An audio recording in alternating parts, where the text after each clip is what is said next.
Maho got her PhD from that program, and she did a very interesting study on the production of geminate liquids in Japanese, and I wanted to hear about it, so I took this opportunity to invite her.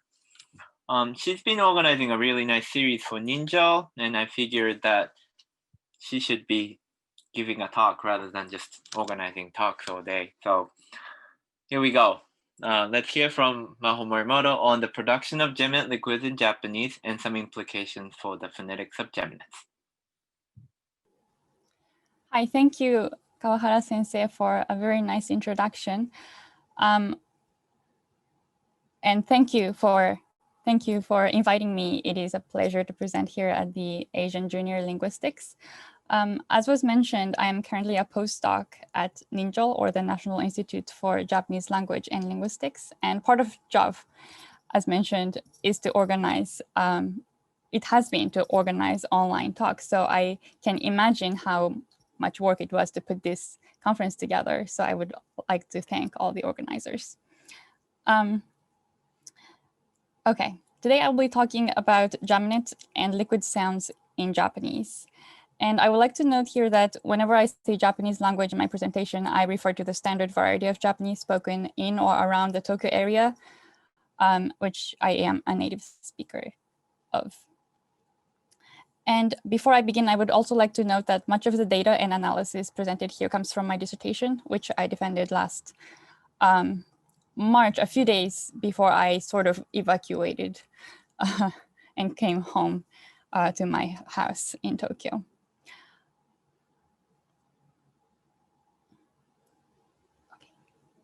So as many of you may know, Japanese contrasts consonant length. For example, the duration of the voiceless plosive t distinguishes between kata, shoulder, and katta, past tense for the verb to win. The contrast is quite common in the language, and it is reflected quite obviously in the orthographic system as well, shown in red here. And it is also allowed across consonants with various manner of articulation, but not in all types of consonant.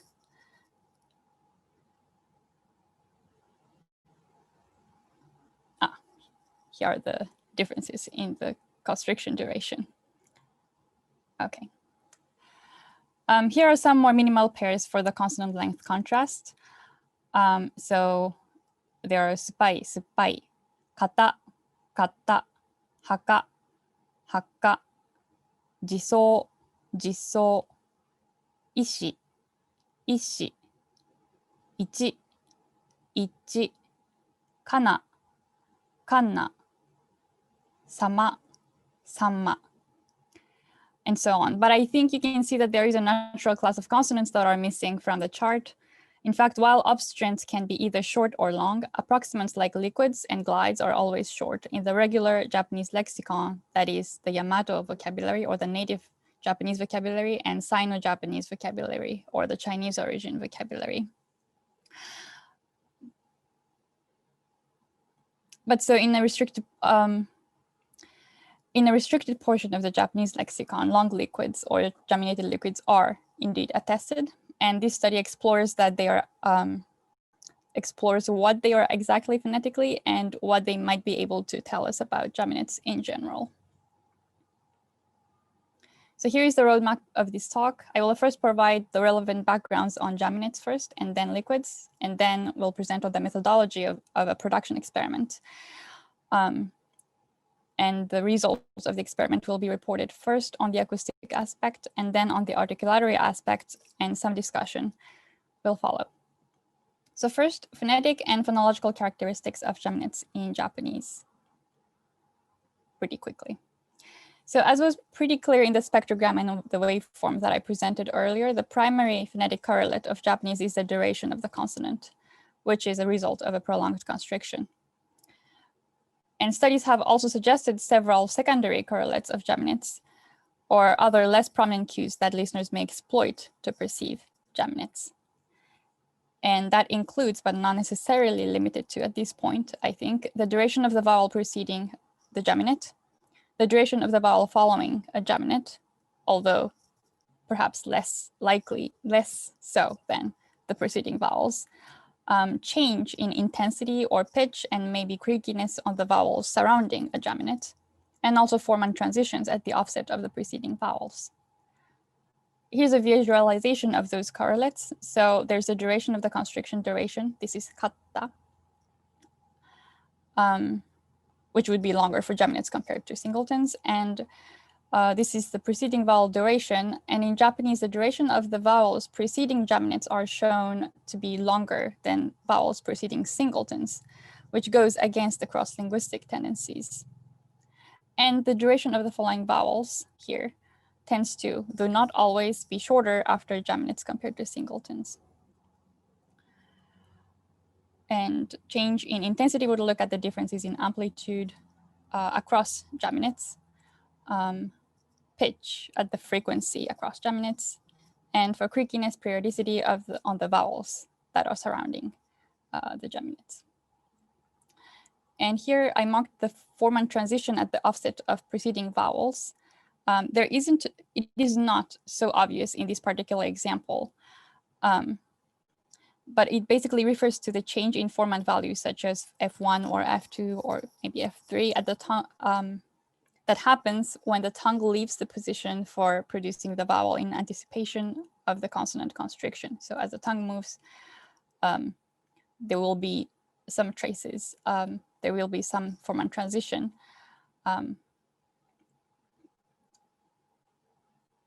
Right. But I should also note here that this formant transition is a relatively new addition to the group in terms of research done on this. And it is slightly different from the other correlates because listeners are they're not likely to be attending to this formant transition to decide whether they heard a geminate or singleton. It's more likely that they use it to discriminate between geminates at the end of a word or utterances. So whether the vowel ended, and then you have to decide whether there is going to be a geminates or that was the end of the utterance or the word. But to some, at this point, we don't know too well how these acoustic correlates all work together and how much listeners rely on them, or whether different listeners have different preferences as to which keys to attend to.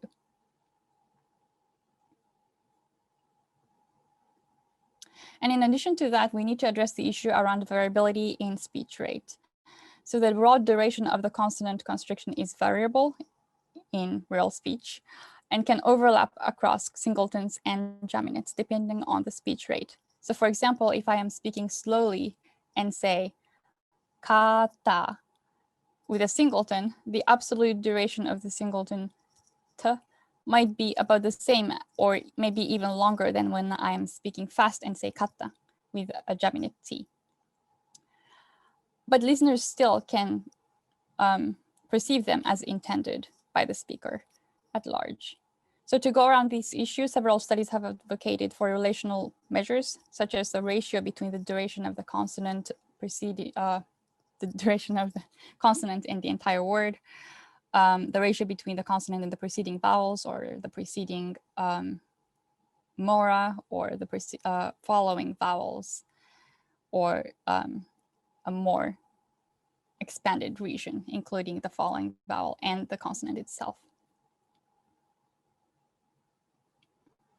Now, turning to the phonological aspects of geminates, as mentioned earlier, not all consonants are allowed everywhere as geminates.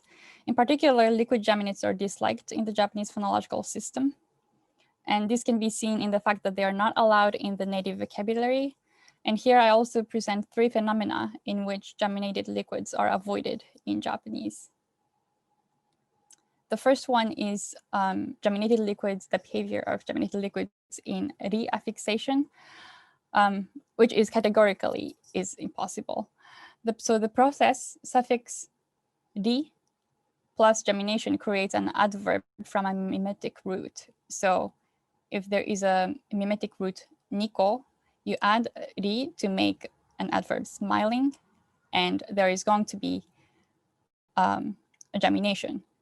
So it's not going to be nikori, but it's going to be nikori. Similar thing happens with nasal as well. Shimi and ri becomes shimmiri.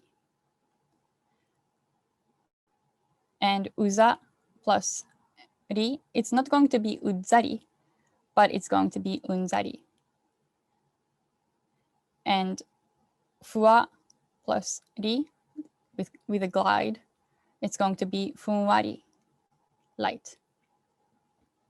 So there seems to be some gemination or some, there's going to be a mora, a weight added in this process, but this process fails to apply for liquids. So if there is a mimetic root hura, it's going to be furari, which is going to mean lonely or casually. It's not going to be hudari or hundari. So the gemination part is just disregarded completely.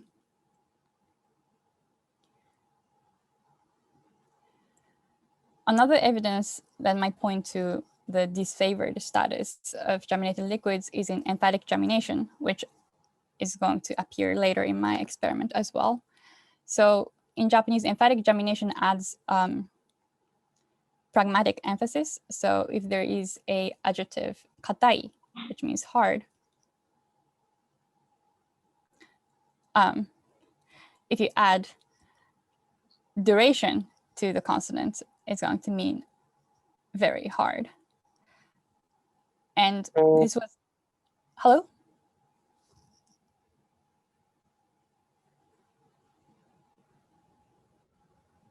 Hello? Hello? Yeah, we are here. Yeah. I think it was somebody who was trying to get in. Don't worry about it. Oh, okay. I thought maybe I was gone from everybody's. No. Thank you. Okay. I'm just going to pick up where I finished talking about emphatic gemination on adjectives and move on to emphatic gemination on mimetics, specifically reduplicative mimetics. So there is a repetition, gata gata, to mean rickety or maybe wobbly. You can add duration to the second consonant here, gata gata, to mean very rickety.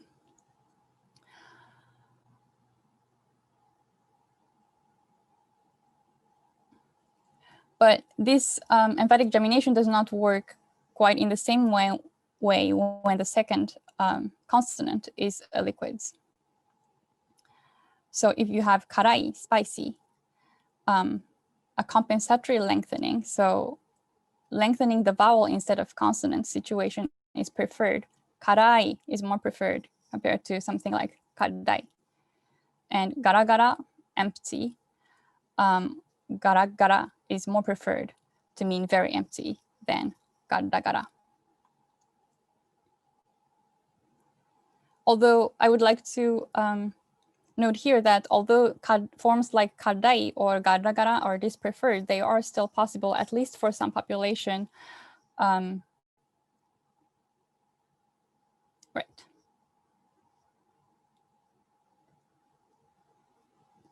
And the third phenomenon is the geminated liquids in loanword adaptation and how they're treated.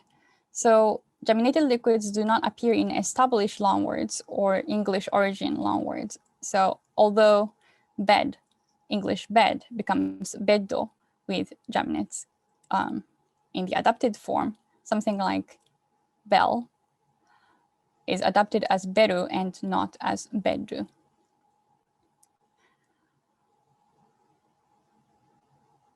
And they actually can appear in loanwords from languages with contrastive liquid geminates, so something like Arabic or Italian, where in that language, they make use of the differences between singleton liquid and geminated liquids. In that case, they may be adapted as geminated liquids in Japanese. So here I have an example, taralli, which is a type of Italian snack. And in the adapted form in Japanese, it is taralli with a geminated liquids. But there are repairs that are available, such as degemination. So some adapted form would just take off this, would degeminate. So they're going to make the Italian geminate singleton, and and also compensatory lengthening. So taralli in Italian, there are attested form that are adapted as tarari with a long vowel instead of a long liquid, and something like Nutella. So that's the hazelnut spread that you put on bread, I guess. They are just straightforwardly adapted as Nutella. So there is no geminated liquids. Although this particular example might not be a direct loan from Italian, it is possible, I think, that it came from English, through English.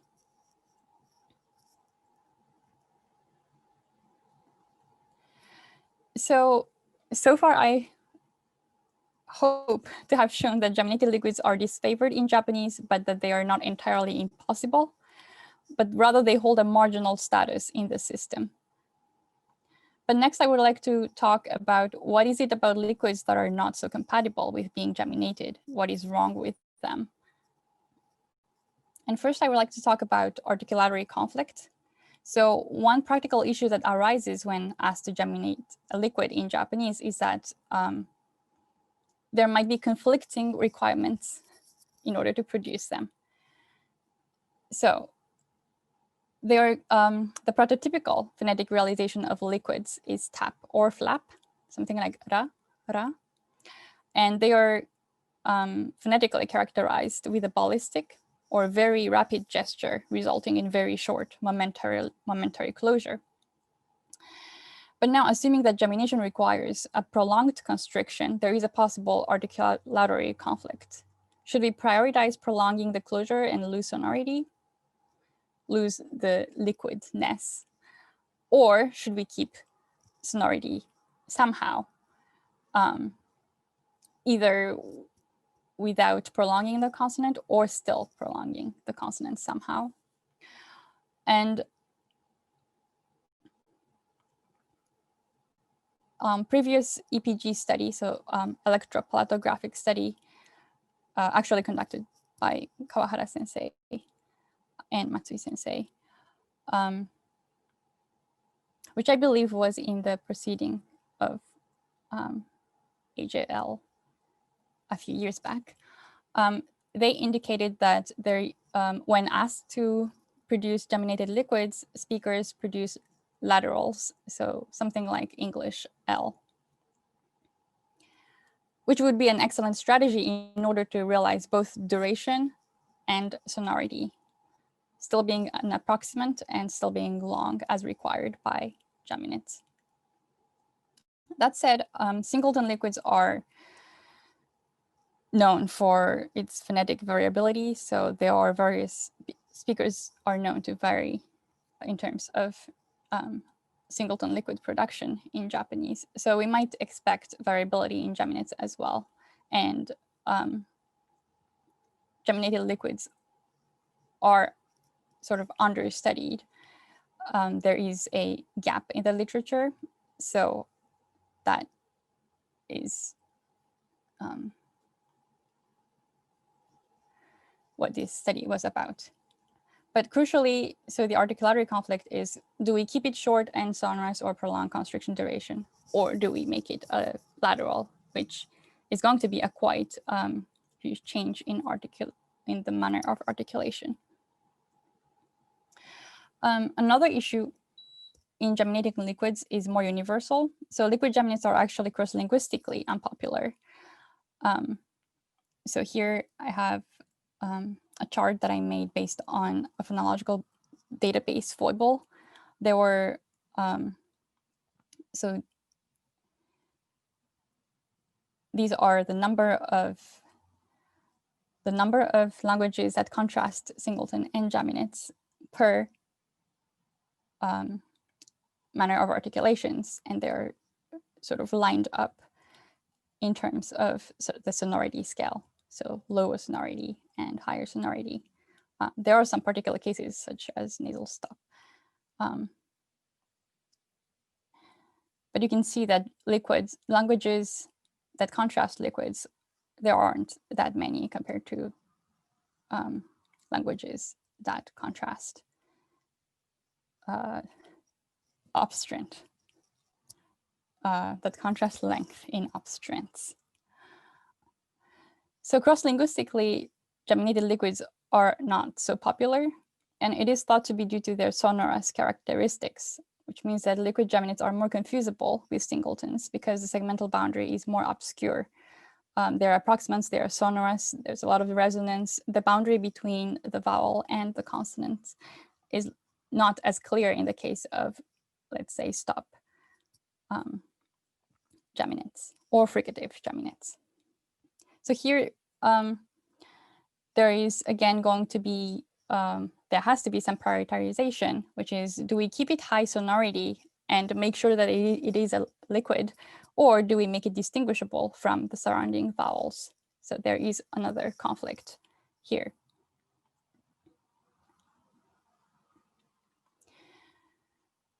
So with those questions in mind, I wanted to address, how do native speakers of Japanese produce geminated liquids? And what characteristics of geminates and liquids are preserved or sacrificed in order to realize geminated liquids? And we are going to look at these from these viewpoints: consonant duration, preceding vowel duration, following vowel duration, and manner of articulation. And in the following segment, I will present on a production experiment that I ran when I was in grad school.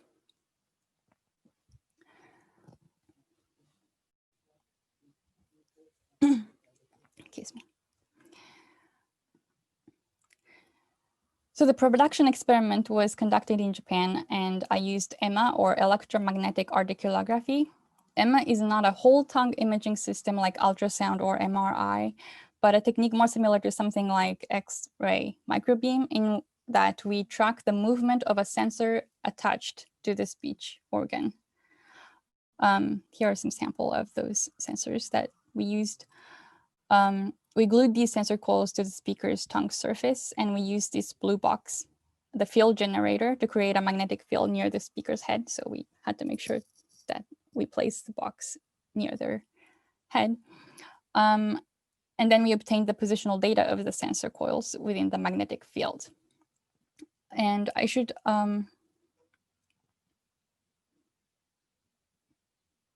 I should note here that this experiment was done in collaboration with Professor Kitamura at the Konan University. Okay, so I collected both I collected both sound and the articulatory data, and I had 8 speakers. The speakers read target words in carrier phrases 3 times in random order. I should also note here that it is possible that the sensors, because there are coils attached to those the stringy part, it is possible that they affected the speech of my participants to some extent. So the 8 native speakers that I had were all from the Tokyo area, and they were all about between 19 and 28 years old. I had 5 female speakers and 3 male speakers. They were all recruited in Japan and compensated for their participation. I should note that one of the male speakers have been, his data is included in this presentation, but it is most likely that there was some speech impediment, so we might, yes, I'm going to note that.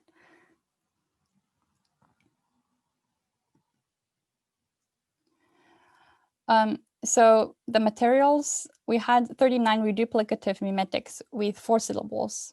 So each of these groups represent the syllables. And they had various alveolar consonant as the target consonant, or C2. And they were both singleton and geminate condition. So each of them were read 3 times. And in this, so some example of the materials is something like gara gara and gata gara and gata gata and gata gata. And they were presented in Japanese orthography like this in a carrier sentence. So here it says, こんなにガラガラなのは初めてだ. I did my best to make sure that the carrier sentence was felicitous for both emphasized or geminated environment and non-emphasized or regular expressions as singleton. And today I'm going to focus on the duration of the consonant, the target consonant, the vowel that is preceding the target consonant, and the following consonant. And in the end, I'm going to take stock of these 3 areas and combine them as the VCV region with the preceding target and the following segment. And here are the sensor configurations. So each speaker, this is each speaker's tongue. I had 5 sensors. On the mid-sagittal line, I had the tongue tip sensor, the tongue blade sensor, and the tongue dorsum sensor. And then we also use the lateral sensors, tongue left and tongue right, to evaluate whether one or both sides of the tongue is lowered to allow for airflow to create an L-like sound.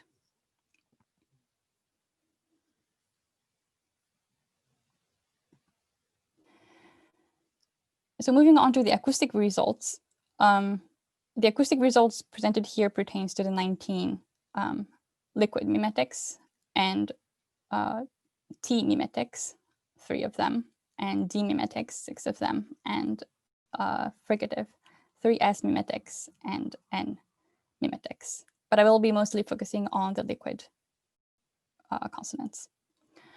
They were all annotated by hand, and acoustic measures were obtained using an application called Voice Sauce. So in terms of constriction duration, overall, there was a clear acoustic durational contrast between singleton and geminated liquids. So most of the speakers, most of the time, reliably produced the difference between singleton and geminated liquids in terms of constriction duration, acoustic constriction duration. And we can see that geminated liquids were about 3 times longer than singletons. And this ratio actually, so what I call here the GSR, or the geminate to singleton ratio, indicates how much lengthening there was. And for liquids, there was about 3 times lengthening, whereas for T, for example, there was only 1.9. So about 2 to 3 lengthening, 3 times lengthening. So in terms of the constriction duration, which is the primary correlate of the geminates, there is no compromise. The acoustic duration has to be long. Moving on to the vowel preceding, the duration of the vowel preceding the geminate, which I call the V1 duration. As expected, V1 was overall longer for geminates than for singletons. And again, liquids have the largest GSR. This time, not so exaggerated as in the C2, the target consonant duration, but the V1 duration, which is also supposed to be one of the cues, the secondary cues to gemination, is quite exaggerated.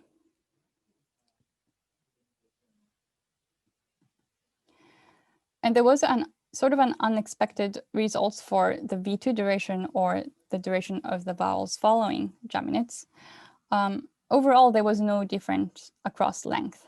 So there was no evidence that the vowels following geminates were either lengthened or shortened before, after geminates,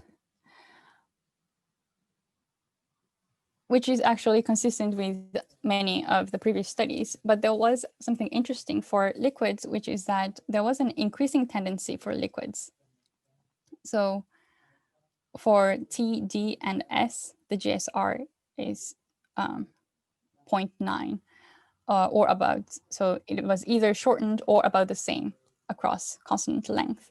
But for liquids, there was slight prolonging tendency after geminates compared to singleton.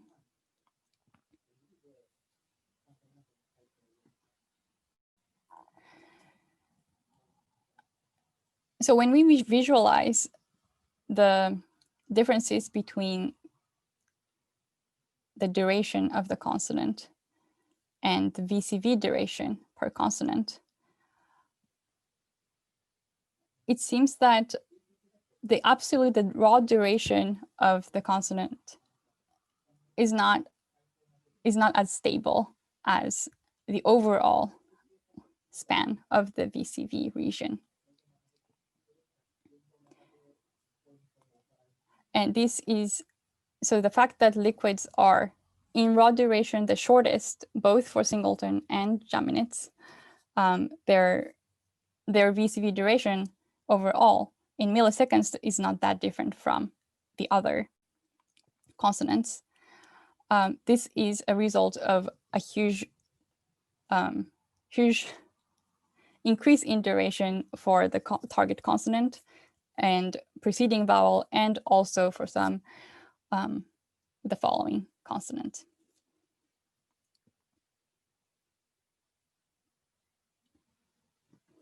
And finally, before moving on to the non-durational acoustic characteristics of geminated liquids, I would like to make a note on the auditory characteristics.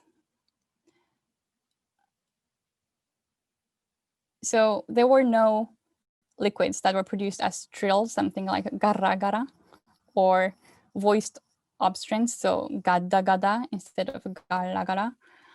But speakers used variable strategies in realizing the durational contrast. So it seemed like, okay, I'm going ahead of myself. So here is an example from the third speaker, in which this is showing the VCV region of a word pudi pudi. And we can see that it is pretty sonorous throughout. I hope we can hear the sound. I hope you could all hear the sound. If you couldn't and would like to hear it again, please let me know at the question period. And there were also speakers who inserted a glottal stop in the first portion of a geminated liquids. This is for kida kida. While the latter portion, or the onset of the following vowel, is sonorous and can be perceived as liquids. I'm going to play that sound as well. It was something like kira kira, so there is a clear glottal stop insertion that is auditorily available. And finally, there was, this is from the same speaker. This was a female speaker. She did not always insert a full glottal stop, but there were some utterances in which she still made some constriction at the larynx, and so it is overall sonorous throughout, but there is a sort of an overlaid laryngalization. I'm going to play the sound as well.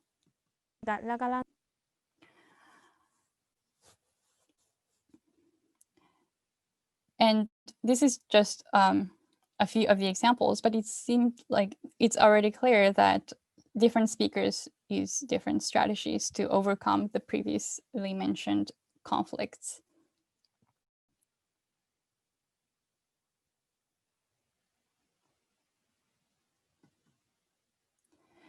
So now turning to the articulatory results, I'm going to focus on the height and backness of the tongue tip and lateralization in the interest of time today. But in order to analyze the articulatory data that I collected using the EMA, I had to do some annotations. I used a MATLAB application called MView, which semi-automatically identifies the gestural landmarks. So if I am looking at a movement of the sensor that that goes from a lower position and then goes up, probably reaches the palate or the alveolar ridge, and then coming back again to as the tongue lowers for the vowel production. This application identifies the onset of the gesture, the whole gesture, and the offset of the whole gesture, as well as the maximal constriction point, which is actually the slowest point of the gesture. And then the onset of the gestural plateau and the offset of the plateau. And this span is called the gestural plateau.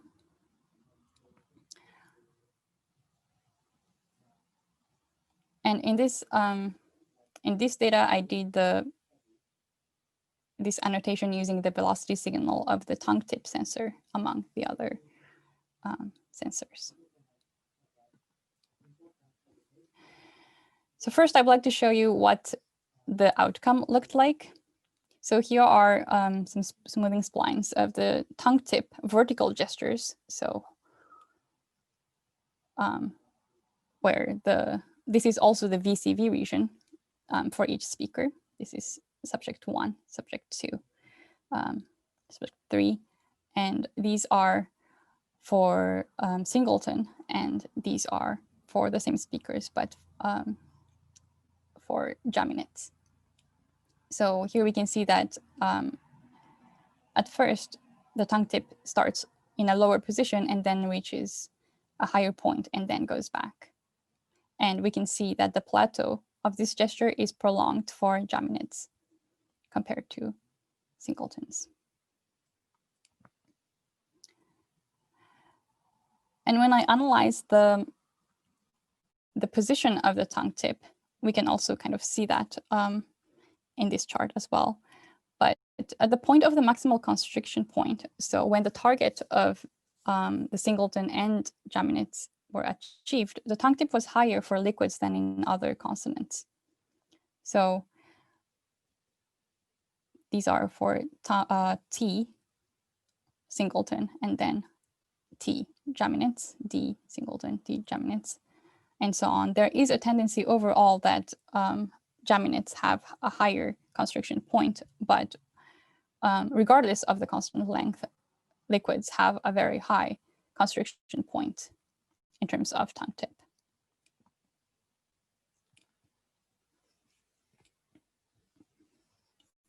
Oh, and I also almost forgot to say, so my apologies, but the 3 lines here represent different consonant and phonological environments. So the orange line represents voiceless plosive T.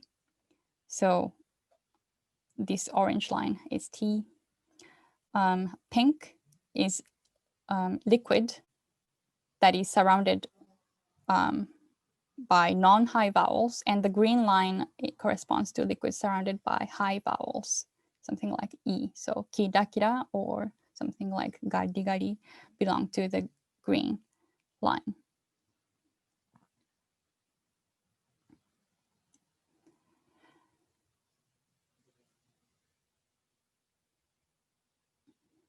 But so the fact that the position of the tongue tip constriction was higher for liquids than for other consonants led us to believe that maybe the tongue tip is more retracted for liquid compared to obstruents, because these obstruents are require closure, and the fact that the tongue tip is higher than that does not really make sense when we think of the tongue, the position of the alveolar ridge, etc.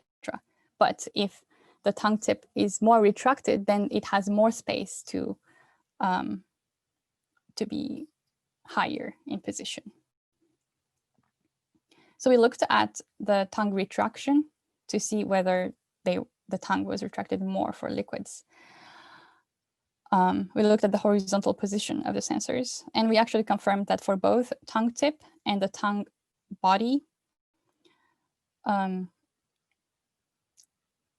the sensors were retracted compared to for liquids compared to the other consonants. So at this point, for both singleton and geminate productions, it seems that the tongue is pretty retracted. And this means that it is possible that even without the side lowering of the tongue that we were talking earlier, there can be some lateral airflow to create an L-like sound, but maybe more like retroflex sound since the tongue tip is retracted.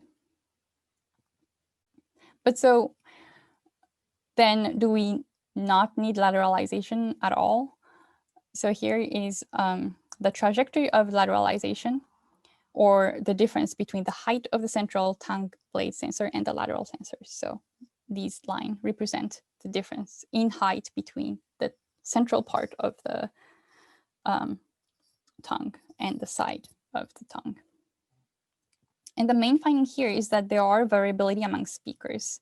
There are highly lateralizing speakers, such as speaker 2 for both singleton and geminates. There's high lateralization compared to the other speakers.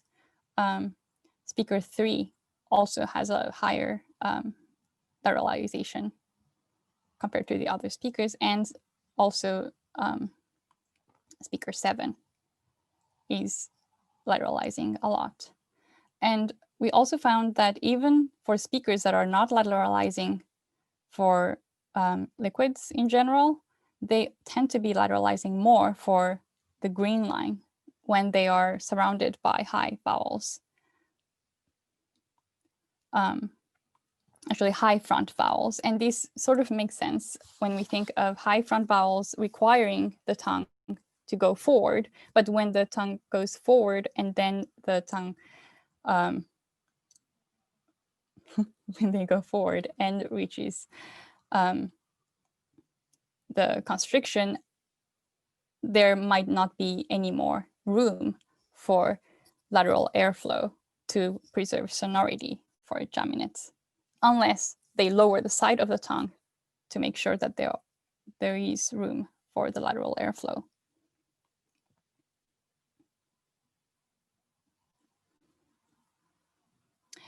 On the other hand, the variability does not seem to be dependent on whether the consonant is short or long for most speakers. So to sum up, geminated liquids in Japanese are produced with a robust acoustic contrast while preserving their liquid quality, at least partially. So we've seen that even when there is a non-sonorous part, like glottal stop at the beginning, the onset of the following syllable is always sonorous. And also speakers vary in the strategies they employ to overcome the conflicts. We've seen laryngalization and also glottal insertion. So these speakers sort of sacrifices sonority to realize the increased duration of the constriction. And also there is an effect of making sure that the boundary between the preceding vowel and the consonant is clearer. There were also speakers who employed tongue retraction and lateralization to maintain sonority. So in that case, we've seen something like a lateral, but also a retroflex with retracted tongue so that the airflow can go freely. And in this case, the geminated liquids were sonorous. So to wrap up, the current results point to first the importance of the VCV region. We have seen that speakers cannot really rely on speakers cannot necessarily rely on the raw duration of the consonant duration because the raw duration for a singleton T and singleton liquid, for example, is so different, but the consonant duration as well as the surrounding vowel duration can all work together to create a more stable duration, which was the VCV region. Or maybe it could be a region including the VCV region. but not just the consonant duration. So I think that calls for a further perceptual study. And there was also differences in relative importance of each characteristics of geminates and liquids among speakers. So some speakers were fine realizing the duration at the expense of sonority, but some people still wanted sonority and had to change the, had to make sure that there were both sonority and duration. And for future research, I would like to mention here that there is much more to know on the phonetics of emphatic geminates, because in my experiment, I only used emphatic geminates, but emphatic geminates in many ways differ from regular lexical geminates like kata and katta. So there might be some phonetic differences there that I did not realize that it was particular to emphatic geminates here. And also the relationship between the tendency to lateralize for Japanese, the relationship between the tendency to lateralize for Japanese geminates and acquisition of lateral consonants in L2. I think it is a very meaningful thing to look into whether there is a relationship between lateralizing speaker maybe being better at learning foreign lateral sounds or not.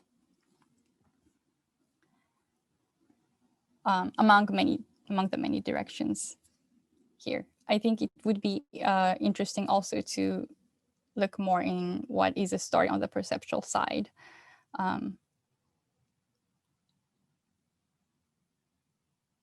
Yes. So thank you for your attention, and I would like to thank my dissertation committee here and everybody who was helping me with the experiment. Thank you.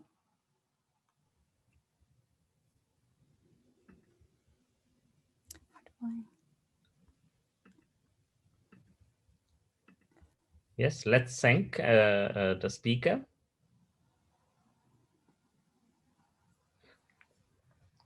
Yep. Thank you. So anyone who has a question, please raise your hand or comments. Yes, there is one. Vishnu? Yeah, hi. Thank you for your presentation. I really enjoyed it. It was really nice. Can I just list like the sound samples that you were playing earlier? I didn't really get to listen to them well. Could you play them again? Yes. Let me share again the.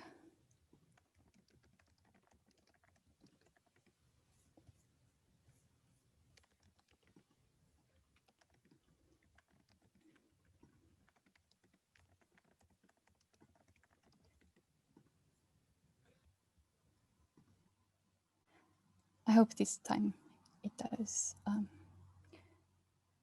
So this was from, this was Pudi Pudi from a relatively lateralizing speaker.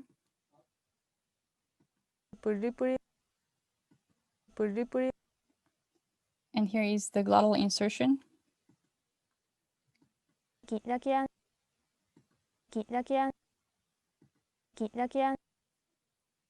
And the laryngalizing token from the same speaker.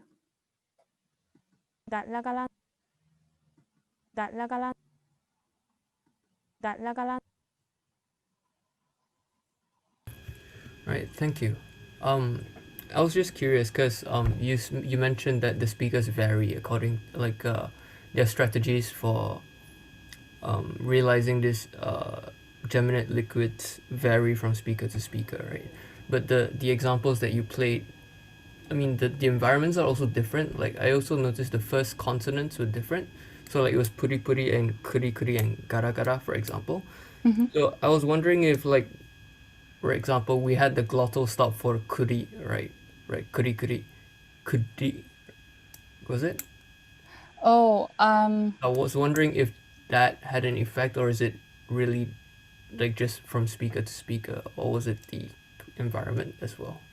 Thank you for the question, because that was something that I did not say well, or didn't, yeah.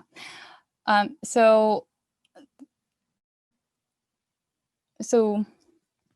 they were both intra-speaker variation and inter-speaker variation.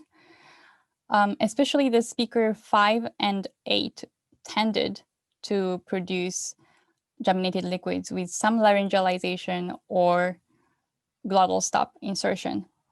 But that rate was different between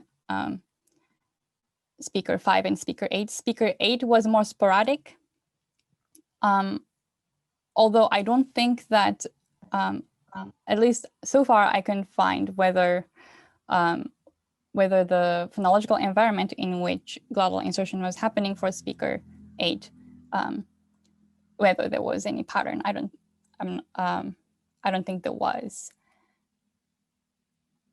And for speaker 5, she did not seem to care about the environment either. She laryngalized most of the tokens. And for speaker 3, though, speaker 3 is the one that I'm the least sure. This is a relatively lateralizing speaker. And as we saw, when there are high front vowel around the liquids, they tend to lateralize more and be sonorous more. So maybe there were some more intra-speaker differences among speaker 3, but I can be sure that speaker 3 did not insert glottal stops. All right, thank you very much. Thank you for the question. We have the next question from Paris Fleming. If you don't mind, you can turn your camera on so the speaker is not staring at just black screen. Say, thank you. Can you hear me? Yes, I can. Okay, great. I have a few questions, so you can cut me off at any point. The first one, I think, was also when you were talking about the gara-gara study. And I think you mentioned there that there's something necessary about liquid geminates having a longer, I'm not sure what the acronym you used for, something like GRS. Oh, the GSR. GSR, yeah. I'm going to, put it in the... Right, so I was wondering, because you mentioned, I think you said it needed for some reason to be longer, and I was wondering if that was something that is cross-linguistically observed, across languages, even ones like Italian that make, use of these sorts of geminates natively, or if that could possibly be attributed to, something to do with like the unfamiliarity of production of geminates with this kind of manner of articulation. Right, thank you for the question. You are totally right. I wouldn't be surprised if there were some things that came out in this experiment that comes from unfamiliarity. It seemed like not all the speakers were fluent in geminated liquids, actually. I've seen on people who naturally produce those emphatic geminates liquids. But there is no guarantee that my participants were used to produce those things. So unfamiliarity could be one reason. And the other reason that you mentioned was something universal. And for that, I actually don't have a good answer here. And I really thank you for that. Because I have not looked at something like Italian liquids geminates duration and whether the ratio differs greatly from Italian obstruent geminates. I see. Interesting. Another thing that just came to mind as you were saying that is another language you could look into if that was something you're interested in are Athabascan languages, which typically have unusually long geminates. Some of them do. Like I believe Navajo is one language that has unusually long geminates, including liquid geminates, if I remember correctly. But if that comes back to me, I'll write it in Slack. But what else did I write down? Oh yeah, Oh, another can I ask thing. what? Oh, Hmm. sorry. Do you know if the Athabascan geminates are they lexically very long? I mean, It's been several years, but so I guess to my knowledge, yes. I think it might depend on the language. I'm in BC currently in British Columbia, and I know but it of is at a least, binary contrast, something like there is short and long, and phonetically the long one is really, really long. I believe so. Oh, I see. Okay. I could be wrong though. I'll get back to you on that question. Thank you. I will also keep an eye on Hmm. Navajo languages. Yeah, and there's And at least in the one or family. two Athabascan languages here in BC that have this unusually long liquid geminates, if I recall correctly, but that's besides the point. My next question was, is it surprising at all that you don't find trills or some sort of lengthened native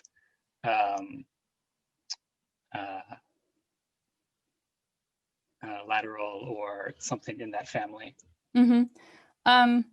I personally was not really surprised, but I've read some of the people asked me before, like, wouldn't that naturally be a trill? Because, you know, in Spanish or in many other languages, there seems to be a duration contrast between tap and trill, although that part could be a little bit controversial as well. But I think in the case of Japanese, it is not all that surprising, too surprising, that the geminated liquids did not come out as a trill because, well, you moved my screen, because it's sort of already taken, so at the pragmatic level. So in Japanese, you might have heard in something like TV show or like Yakuza TV show, maybe, right. That's what I or was thinking of. in certain rock bands or alt rock bands. I don't know, but some people can use the trill to signal other things, some other social linguistic identity. So it's sort of already taken, I guess, Right. as a contrast. Okay, that makes sense. The last kind of related question I have is I was wondering if the strategies that your speakers used here, because they seem to use a variety of strategies to account for this unusual gemination environment. I was wondering if these differ at all from Kawahara Sensei's study, because you mentioned that they use some sort of lateral approximate in that study. Mm-hmm. I'm wondering if that's surprising at all, or if they differ greatly. I don't think they differed greatly, and some of my speakers definitely, I think, did something that Kawahara Sensei observed in the electropalatographic study.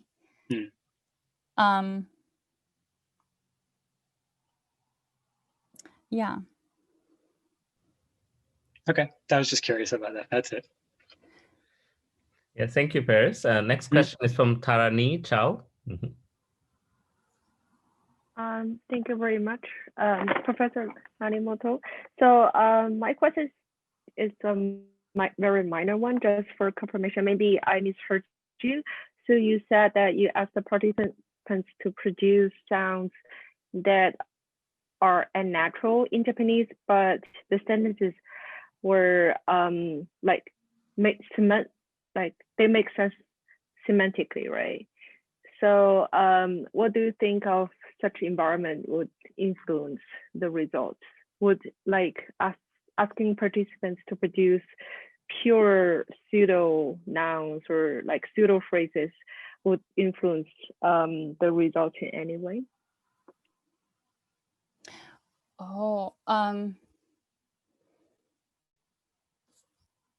So maybe I should just first clarify first what I tried to say when I was talking about the carrier sentences. So the carrier sentences, the English version is I've never experienced something so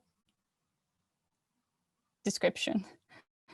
So in this case, I thought it was a suitable carrier sentence for my experiment, particularly because I was using emphatic geminates. So depending on how much emphasis you would want to put,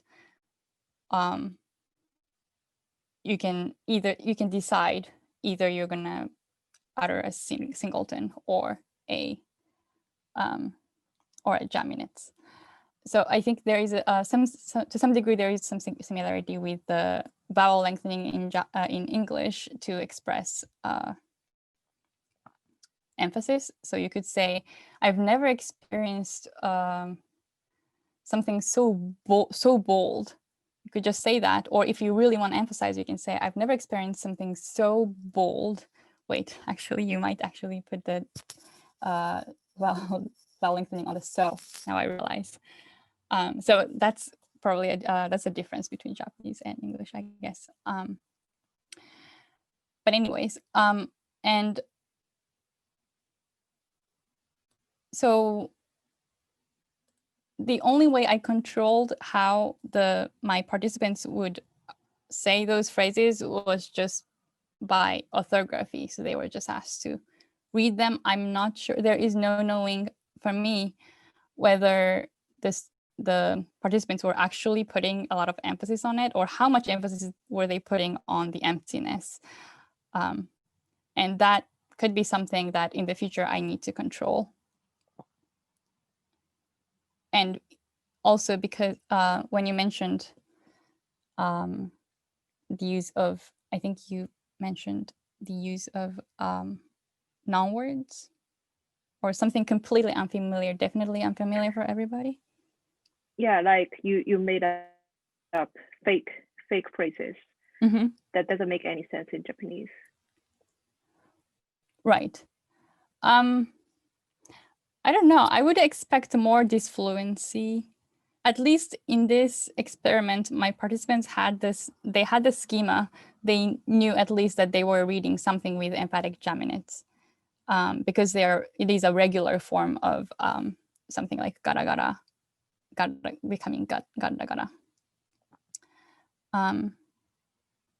Yes, but I think in the future I need to do something to actually do both, completely non-word study and also lawn adaptation studies, which for some people might be exactly like a non-word study.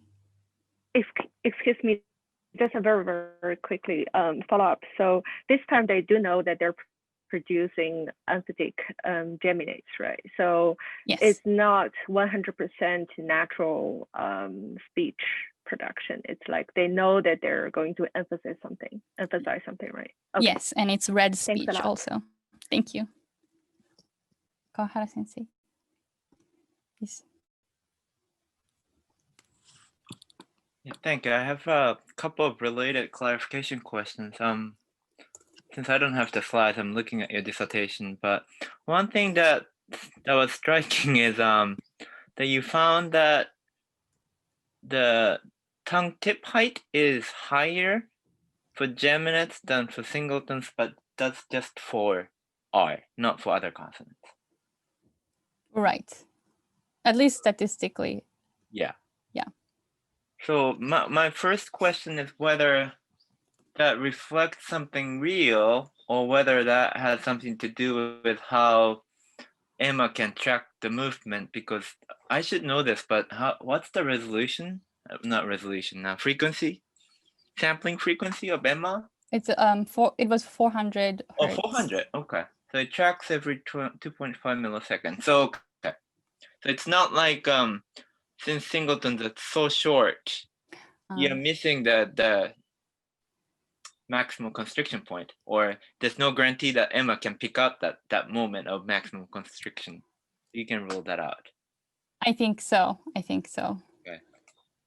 All right, then that's really interesting. And then the following question was, you're talking about the tongue retraction, right? But that's a feature for R in general, not for R geminate, or did I miss something? No, you did not miss anything. The tongue retraction was present for both singleton and geminated liquids. Then the highlight, really the articulatory characteristic of geminate R is the higher tongue tip gesture. Right. That right? Okay. So in a sense, there's some kind of fortition going on. Some kind of fortition. In a sense, the constriction is clearer. Or I think in the articulatory sense, there is definitely some kind of fortition. I'm not sure if that translates to perceivable acoustic. okay. Well, Lofquist has proposed that, right? Higher space. There's a spatial higher target for geminates for other reasons. Mhm. I guess. Do I have time for another question, Seunghun? Yes. Yeah, you do. So while we are at it, what's that figure for lateralization showing? The trajectory figure. Is that the trajectory of which sensor? So that trajectory is actually the trajectory of difference, the height difference between the mid-sagittal line of the tongue and the side of the tongue. The side of the tongue. Okay. And how we should be reading that figure? Could you probably share that slide? And so how? I see. Okay, but yeah, I think it would be nice to actually for us to, yeah. Yes, I have to say I had a lot of issue interpreting the lateralization results. So that's the difference in height between which sensor and which sensor? Between the tongue blade sensor and the one that is on the side. Okay. And actually I had two lateral sensors, and I chose the one that okay. So the positive yeah. means that the tongue is grooved like that, showing lateralization.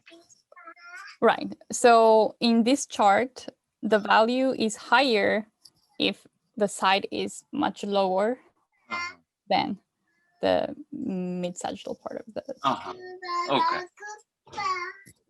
So, for example, for the speaker 2, when there is when it's producing like a vowel, there isn't much lateralization, but as the consonant is realized or approaches the maximal constriction point, the side of the tongue is relatively lowered relatively to the mid part of the tongue. So this is lowering of the lateral sensor across time. Okay. So thank you for the lively discussion and clarification questions, and everybody who contributed.